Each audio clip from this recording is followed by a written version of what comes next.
നമസ്കാരം. സുഭാഷിതം ഡിജിറ്റൽ ചാനലിലേക്ക് സ്വാഗതം. അന്താരാഷ്ട്ര തലത്തിൽ വളരെ വലിയ ഒരു സമാധാന സന്ദേശമാണ് വന്നുകൊണ്ടിരിക്കുന്നത്. ഇസ്രായേൽ പാലസ്തീൻ സമരം അല്ലെങ്കിൽ പോര് എത്രയോ കാലങ്ങളായി തുടരുന്നതാണ്. അതിന് ഒരു അറുതിയും വരാത്ത രീതിയിൽ വലിയ രീതിയിലാണ് നെതന്യാഹുവും അതുപോലെ തന്നെ പാലസ്തീൻ്റെ പ്രധാനമന്ത്രിയുമൊക്കെ രംഗത്ത് വന്നിട്ടുള്ളത്.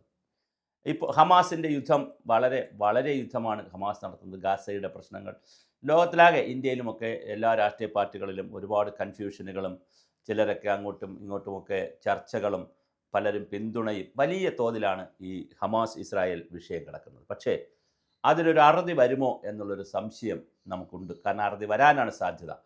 എന്നാൽ രണ്ട് കൂട്ടരും മനസ്സ് തുറക്കണം. ഒരു യുദ്ധമാകുമ്പോൾ, ഒരു സംഘർഷമാകുമ്പോൾ രണ്ട് സ്ഥലത്ത് നിൽക്കുന്നവരും എതിരാളികൾ രണ്ടുപേരും മനസ്സ് തുറക്കണം. എന്തായാലും ഇസ്രായേലിൻ്റെ പ്രധാനമന്ത്രി നെതന്യാഹു മനസ്സ് തുറന്നിട്ടുണ്ട്. നെതന്യാഹു അമേരിക്കൻ പ്രസിഡന്റ് ഡൊണാൾഡ് ട്രംപുമായി നടന്ന വളരെ ദീർഘനേരത്തെ സംഭാഷണത്തിലാണ് ഒരു 72 മണിക്കൂറിനുള്ളിൽ ഈ കാര്യങ്ങൾ മറുപടി പറയണമെന്ന് ഹമാസിനോട് ആവശ്യപ്പെട്ടുകൊണ്ടുള്ള ഒരു 20 നിർദ്ദേശം ട്രംപും നെതന്യാഹുവും കൂടി തയ്യാറാക്കി മുന്നോട്ട് വച്ചിട്ടുണ്ട്.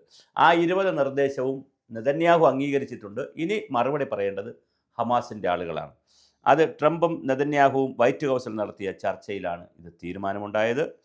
ട്രംപിൻ്റെ നേതൃത്വത്തിൽ ബോർഡിനാണ് പദ്ധതിയുടെ മേൽനോട്ടം. ബ്രിട്ടീഷ് മുൻ പ്രധാനമന്ത്രി ടോണി ബ്ലെയർ അംഗമാകും.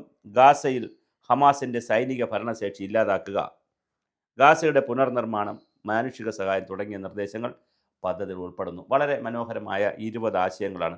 ഹമാസിനെ അനുനയിപ്പിക്കേണ്ട ചുമതല ട്രംപ് മിഡിൽ ഈസ്റ്റ് രാജ്യങ്ങൾക്ക് കൈമാറിയിട്ടുണ്ട്. അപ്പോൾ ഇതൊരു നല്ല രസകരമായിട്ടൊരു കാരണം ഡൊണാൾഡ് ട്രംപ് ഒരു വശത്ത് ഇതെല്ലാം പറയുമ്പോഴും അദ്ദേഹത്തിന് സമാധാനത്തിനുള്ള നോബൽ സമ്മാനം കിട്ടണമെന്നുള്ള ഒരു അജണ്ട കിടപ്പുണ്ട് പുള്ളിക്ക്. ബൈഡന് നേരത്തെ കിട്ടിയതുപോലെ ഇദ്ദേഹത്തിന് കിട്ടണം. അതുകൊണ്ട് തന്നെ പലപ്പോഴും അദ്ദേഹം ഒരു വശത്തെ ഭീകരതയൊക്കെ പ്രോത്സാഹിപ്പിക്കുമ്പോൾ വീണ്ടും സമാധാനത്തിൻ്റെ സന്ദേശവാഹകനാകും, വെള്ളരിപ്രാവാവും. ഇവിടെ വീണ്ടും അദ്ദേഹം ആയിരിക്കണം. ഹമാസ് വിസമ്മതിച്ചാൽ ഇസ്രായേൽ ഉചിതമായ നടപടി പിന്നെ സ്വീകരിച്ചോട്ടെ എന്നാണ് ട്രംപ് പറയുന്നത്. ഇതൊരു വലിയ സാധ്യതയാണ്. ഖത്തറിൽ നടത്തിയ ആക്രമണത്തിൽ നെതന്യാഹു ഖേദം പ്രകടിപ്പിച്ചു. ഖത്തറിൽ ആവശ്യമില്ലാതെയാണ് ഒരു ആക്രമണം നടത്തേണ്ടി വന്നത് എന്നുള്ള ഖത്തർ പ്രധാനമന്ത്രി ഷെയ്ഖ് മുഹമ്മദ് അബ്ദുൽ റഹ്മാൻ അൽ താനിയെ ഫോണിൽ വിളിച്ചാണ് നെതന്യാഹു ഈ ഒരു പരാമർശം നടത്തി. അവിടെ ഇത്തരത്തിൽ സംഭവങ്ങൾ ഇനി ആവർത്തിക്കില്ല, ഖത്തറിൽ ചെയ്തത് ശരിയായില്ല എന്ന് ഖത്തർ പ്രധാനമന്ത്രിയോട് ഇസ്രായേൽ പ്രധാനമന്ത്രി പറയുകയും ഹമാസിനോടും കൂടി ഈ 20 കാര്യങ്ങളിൽ അഭിപ്രായം പറയാൻ 72 മണിക്കൂർ സമയം എന്ന് പറഞ്ഞാൽ 2-3 ദിവസം സമയം കൊടുത്തിട്ടുണ്ട്. ആ സമയത്തിനുള്ളിൽ മറുപടി പറയണം എന്നാണ് ഡൊണാൾഡ് ട്രംപും നെതന്യാഹുവും ബ്രിട്ടീഷ് മുൻ പ്രധാനമന്ത്രിമാർ, അതൊരു സംഘമാണ്, ഒരു കമ്മിറ്റിയാണ്. ആ കമ്മിറ്റി ആവശ്യപ്പെട്ടിരിക്കുന്നത്. ഇനി ബാൾ ഹമാസിൻ്റെ കോർട്ടിലാണ് കിടക്കുന്നത്. അവിടെ നിന്ന് എന്ത് സംഭവിക്കുമെന്നറിയില്ല. നമുക്ക് കാത്തിരുന്ന് കാണേണ്ട ഒരു വിഷയമാണ്. എന്തായാലും ഹമാസ് കൂടി അത് ഏറ്റെടുത്താൽ തീർച്ചയായിട്ടും വലിയ ഒരു യുദ്ധത്തിനാണ്, സംഘർഷത്തിനാണ് ഒഴിവ് ഉണ്ടാകുന്നത്.